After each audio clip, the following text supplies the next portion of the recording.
દાદા તમારી ઉંમર કેટલી થઈ? 76 વર્ષ 76 વર્ષ.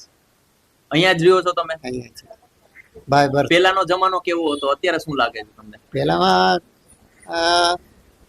કોમ્યુનલ મેન્ટાલિટી નહોતી. અત્યારે જ બધું હિન્દુ મુસ્લિમને લીધે જ એકત્રીકરણ વોટ થઈ જાય છે, એક બાજુ થઈ જાય છે. એટલે મુસ્લિમ પહેલાં તો 10-12 સીટો આવતી હતી, હવે પોસિબલ જ નથી. કારણ કે ભાજપ ગવર્મેન્ટ હિન્દુ મુસ્લિમ કરે છે અને એના લીધે જ જીતે છે.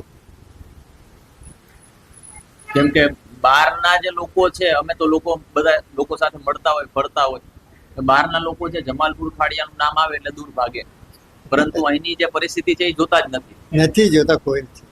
વાત સાચી. મુસ્લિમ સમાજના જે યુવાનો છે એ શિક્ષણથી દૂર છે હજી પણ.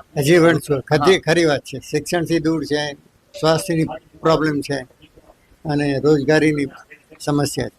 તમને શું લાગે એનો જવાબદાર કોણ છે? વોટર જ જવાબદાર કહેવાય ને.